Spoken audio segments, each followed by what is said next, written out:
¿Hasta dónde llega la responsabilidad ambiental en nuestro país?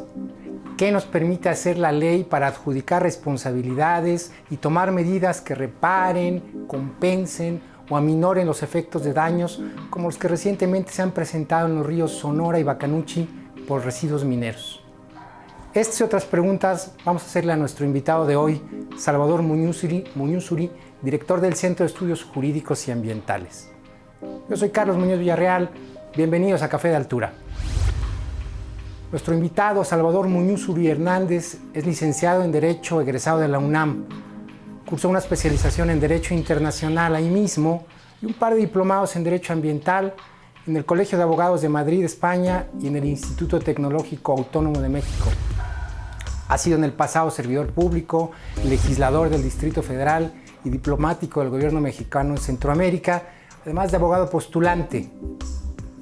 Ha participado en la elaboración de distintos estudios jurídicos o iniciativas legislativas en materia ambiental.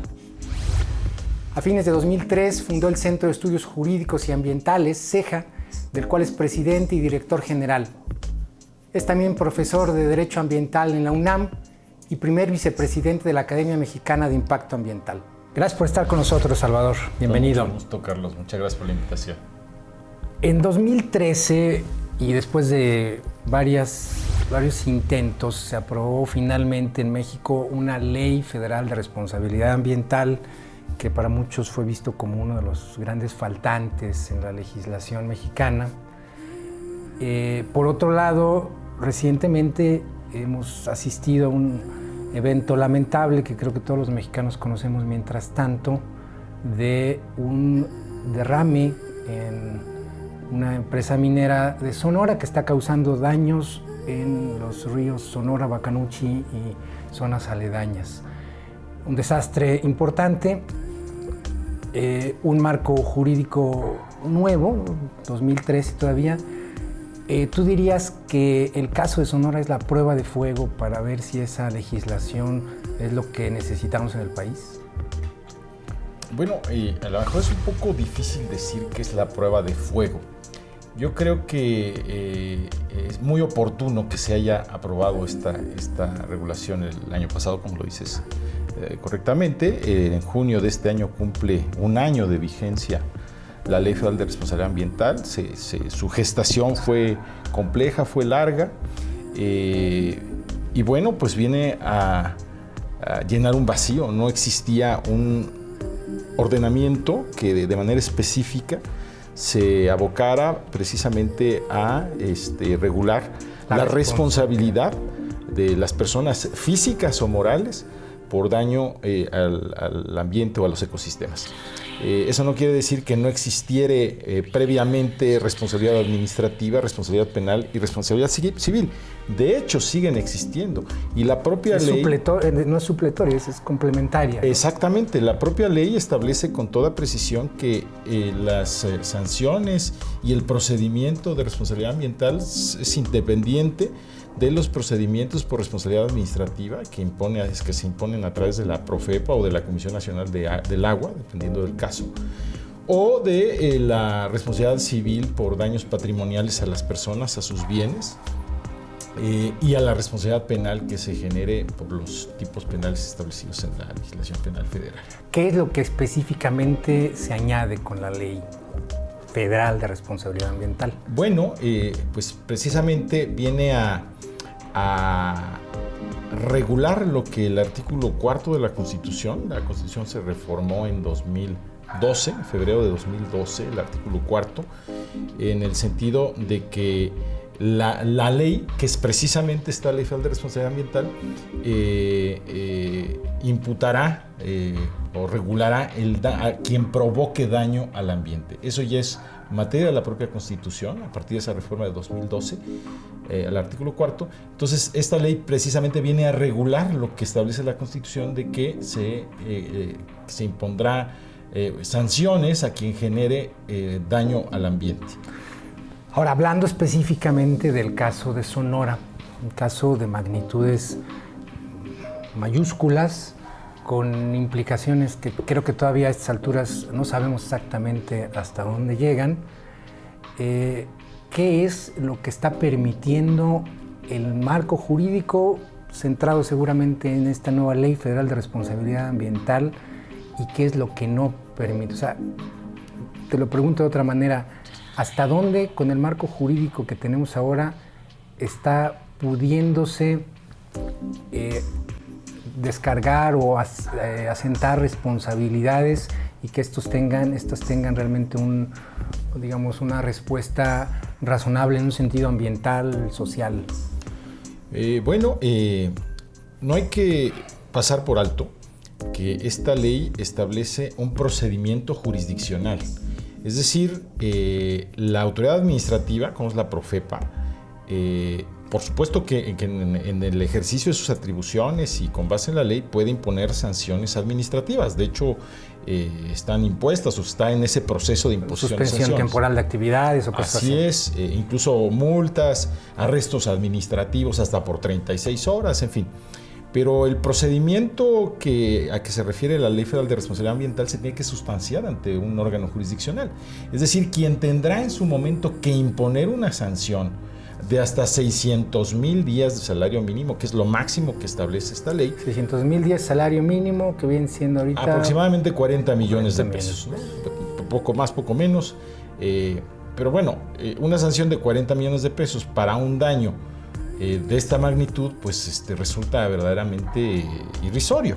Es decir, no quiero decir que sea una cantidad mínima. A cualquier persona física o moral el tener que pagar una multa de esta naturaleza, pues es una menoscabo. Sí, pero estamos hablando de un daño grande. Pero, exactamente. Aquí se generó un daño cuya reparación va a costar, pues no lo sabemos con precisión todavía, ¿no?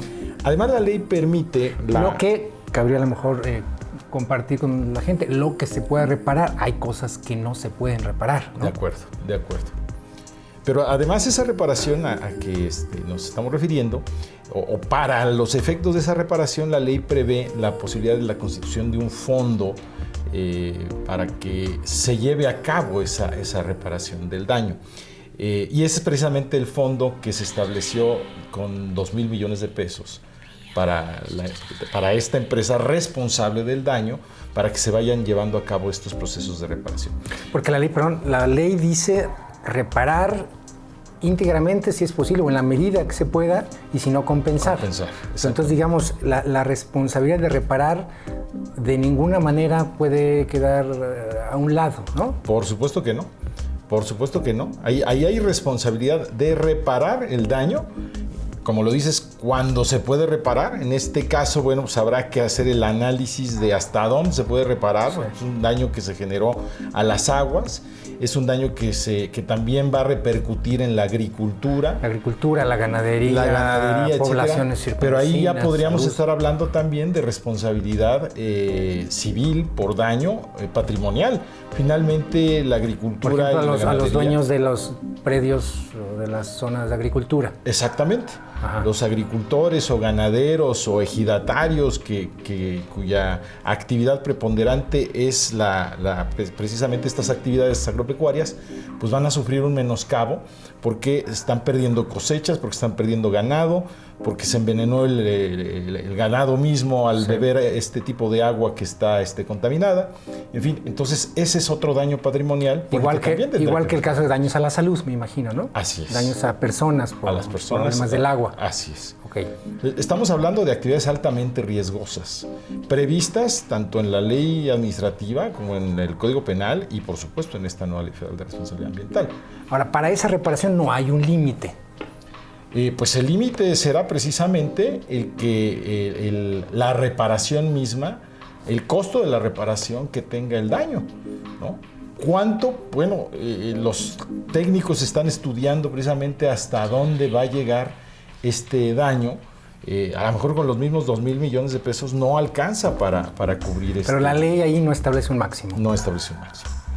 Ahora, yo escuché en fechas recientes por parte de las autoridades federales decir que el marco vigente, y concretamente hablaban de la Ley Federal de Responsabilidad Ambiental, no permitía atender adecuadamente el caso que se había presentado en Sonora y que estaban incluso planteando modificaciones a la ley. O sea, la lectura era un poco, no se puede hacer más porque la ley no nos deja.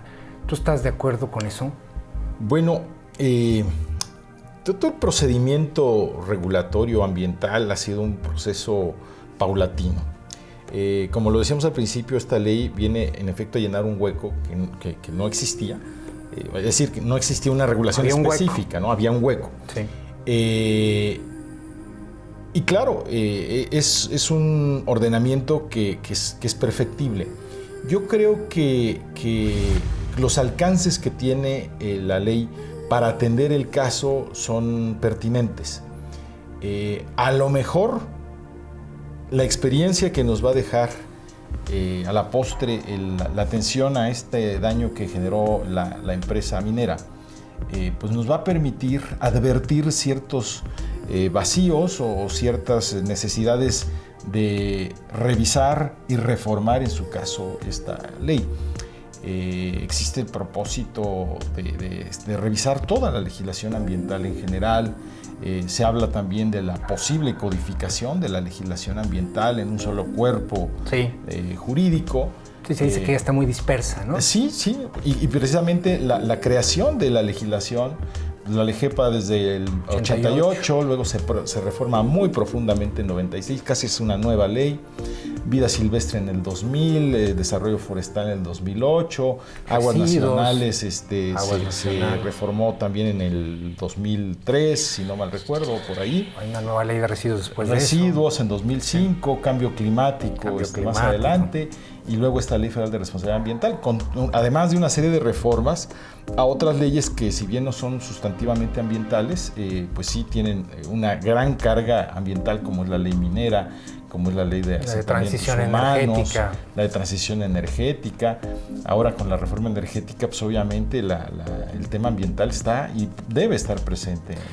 Pero más allá de eso, tú dirías, en este momento la ley sí nos da como para atender un caso gravísimo como el que se está generando, se ha dado en Sonora de todas maneras. Sin duda.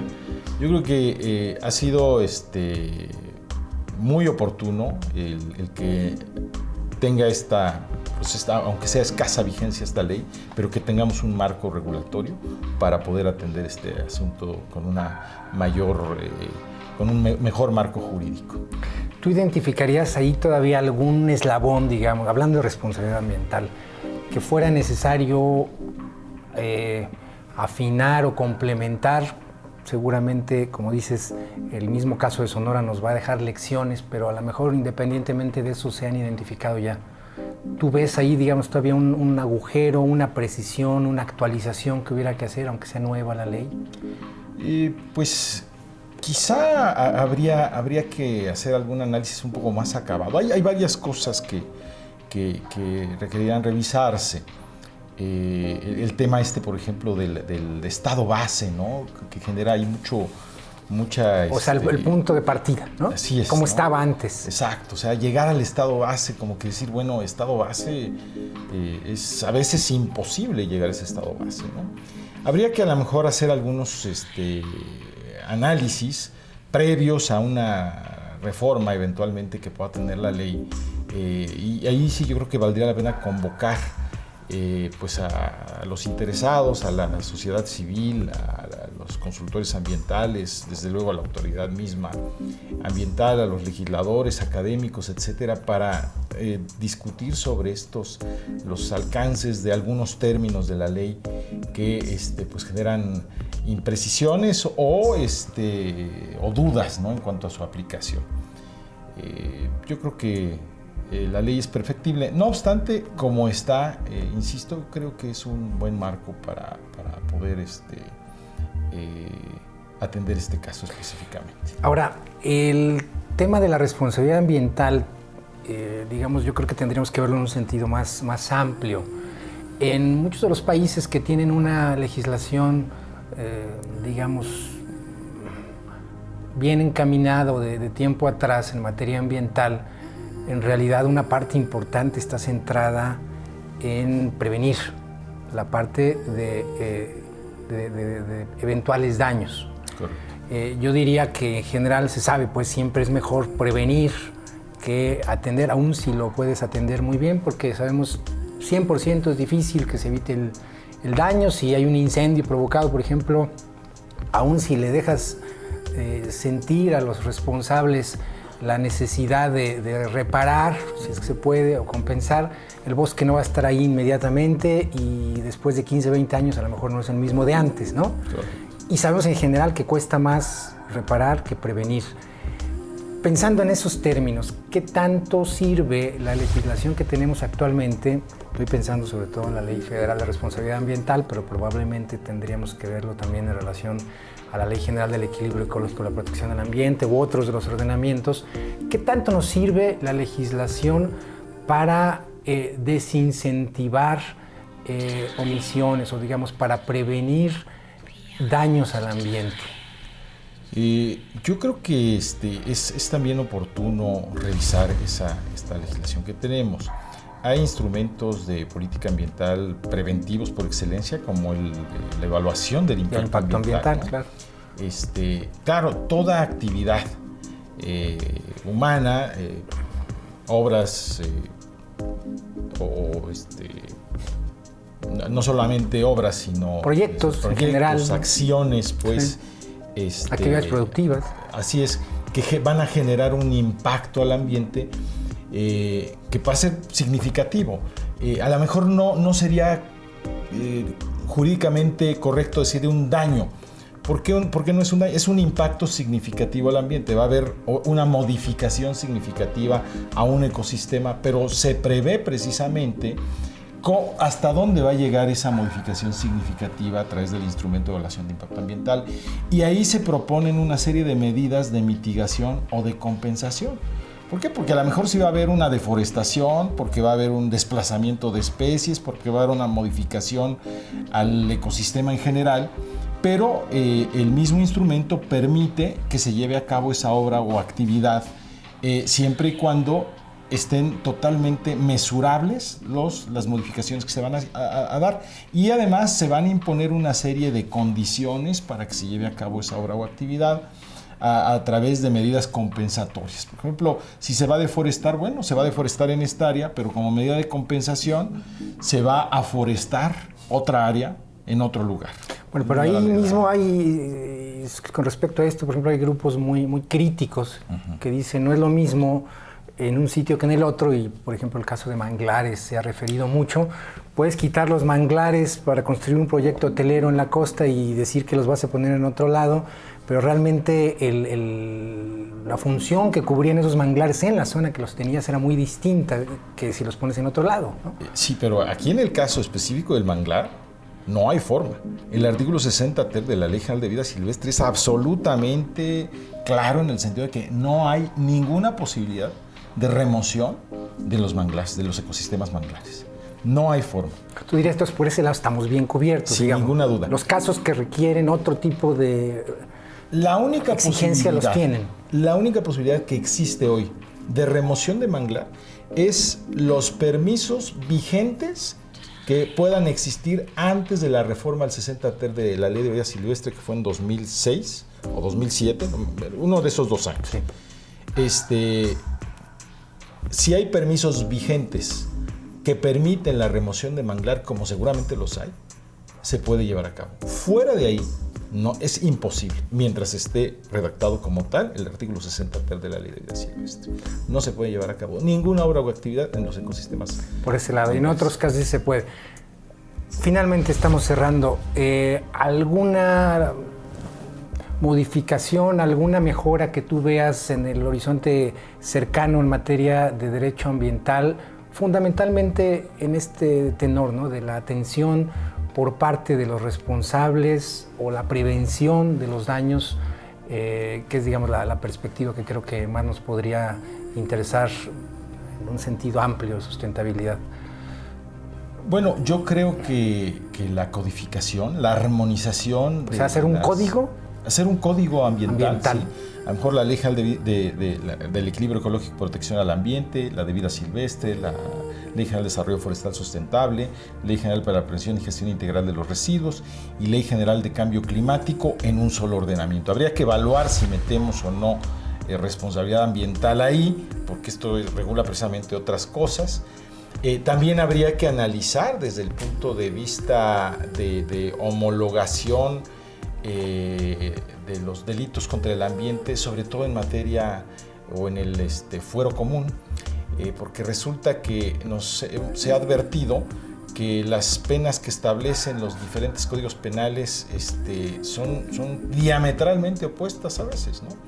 ¿Opuestas entre sí? Entre sí y alguna puede establecer una sanción mínima, mientras que otra regulación, otro código penal establezca una sanción infinitamente más grande. Hay códigos penales que no tienen dentro de su capitulado delitos contra el ambiente. Entonces aquí también se ha advertido la necesidad de una homologación de esta legislación penal ambiental y sobre todo a la luz... Porque eso incluye también las legislaciones de los estados, ¿no? Exacto, y sobre todo a la luz del nuevo sistema penal acusatorio, que ya está cobrando vigencia en todo el país, ¿no? Paulatinamente. Entonces, a la luz de esa nueva legislación penal, pues sí se hace necesaria también homologar la legislación penal ambiental a nivel local. Yo creo que de tal suerte que otro punto relevante. Se está pensando también en algún ordenamiento de carácter penal ambiental. Yo creo que es un elemento adicional a considerar. Te agradezco mucho que hayas estado aquí con nosotros, Salvador. Muchas gracias. Carlos, a tus órdenes. Ha sido Salvador Muñuzuri, que es el presidente y director general del Centro de Estudios Jurídicos y Ambientales. Gracias por estar con nosotros. Lo esperamos en nuestro próximo Café de Altura.